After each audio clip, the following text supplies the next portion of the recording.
expected, so I'll keep it short and sweet. I want to thank you all for being here.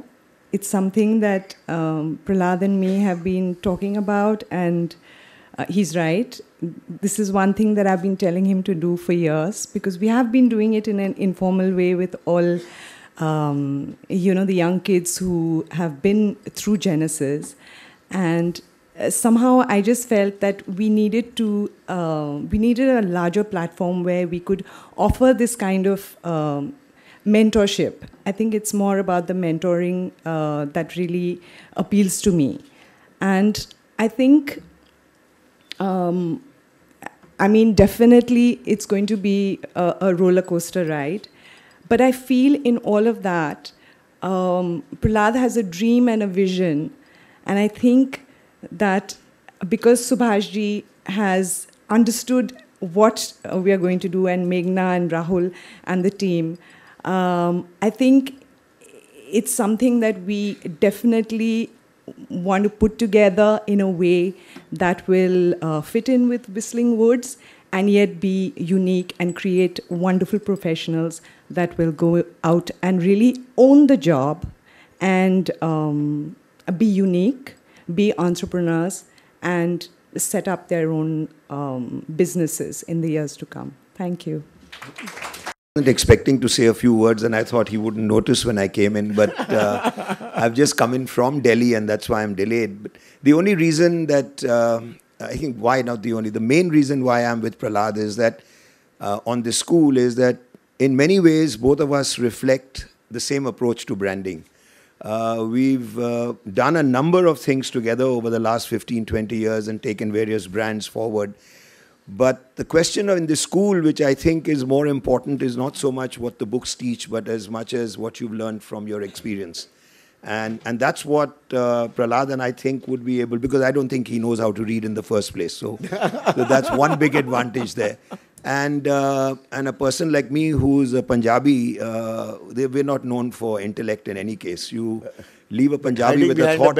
Hiding behind a Bengali skin. Yeah.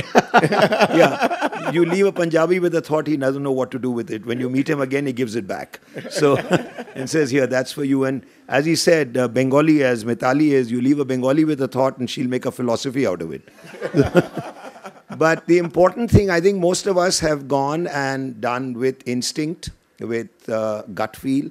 And I think this concept, which my wife has taught me at some point of time, Maya, who's been a doctor as well, she says this general practitioner or a GP is gone out of fashion. Everybody, time you come do an X-ray, do a blood test, and based on that result, they medicate you. Whereas earlier, the GP used to come in and used to understand, would feel your pulse, talk to you, know your family, and then able to give you some medicine before he takes you to a specialist.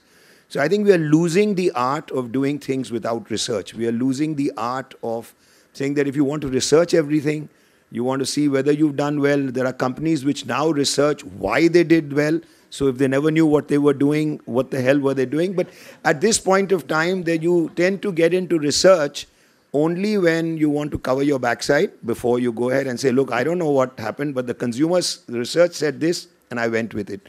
There are many things we've done together, right, Prahlad, where it's gone against the grain of everything. And I'll just give you one example before I end. I think the first time when I was trying to do a film, and it wasn't with Prahlad at that time, but I thought of, Parle Glucose is is the leading brand.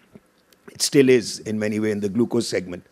And Britannia was struggling like mad. I mean, we had a brand and we said, let's put some vitamins into it. And we called it Britannia Glucose D with vitamin D and C, and the consumer refused to buy it. So I was sitting at home and saying, what do we do when you go to a shop and you just say glucose, you were handed a Parle product. And they didn't even ask you whether you wanted that Britannia product in that segment. So I was sitting at home and we were struggling. And again, my wife and I was sitting and she said, why don't you take Gabbar? At that time, Sholay had got launched. About 1 year old, and make him your brand ambassador. I said, are you kidding? Because Britannia represents family and represents goodness of everything, and now you're going to get a rapist and a crook and a thief and tell all the kids, you please follow what Gabbar says, and then that's it. But what I began to notice was that when you went to every home, the only dialogues that the children were repeating, not what Amitabh said, not what Sanjeev Kumar or Dharmender said, everybody was kitne aadmi the, everything was Gabbar. So the risk that I had to take was, how do I now take this brand and associate Britannia to it? And fortunately, I had a marketing director who's not alive right now, and I took him to see the movie. He doesn't like seeing movies. So I took him to see the movie, and I said, what do you think? He said, we are going to be in serious trouble, but you go ahead and produce the film. Go ahead and show it. And if somebody tells the managing director that we are going wrong, we'll stop it. But go ahead and do it first. And sure enough, it became the biggest possible hit that we had for a long time, because we got Javed to write the script. We got every single actor to play the exact role. And I think it was the first time when we took an actor and he said he played the role. It was Gabbar Kiyast. It wasn't Amjad. Every time you had Dharmender or you had Amitabh, it was always the actor's name that was associated. For the first time, going back 25 years ago, it was the character. So there are many stories that we can share in this school with kids, apart from having intellectuals around. But guys like us would just come and love to share things. And I'm so happy to be part of what Prahlad is doing. And any way that we can help, we'll take it forward. But thank you so much. Javed also wants to say something. Please introduce everybody. No, before he starts, there was something he said which just struck a chord. There's a little joke which we have. The little joke all of us cracked way back, which is about this little bird in winter, and it's freezing in the snow and it falls down. And this cow is passing by and it just does this big lump of shit on the little bird. And the little bird starts cursing the cow. And then it slowly starts getting warm. And it says, okay, wow, great, I'm feeling great. Starts singing loudly. And there's a little cat out there which hears the singing, clears the shit and eats the bird up. Now this is exactly what Prahlad does.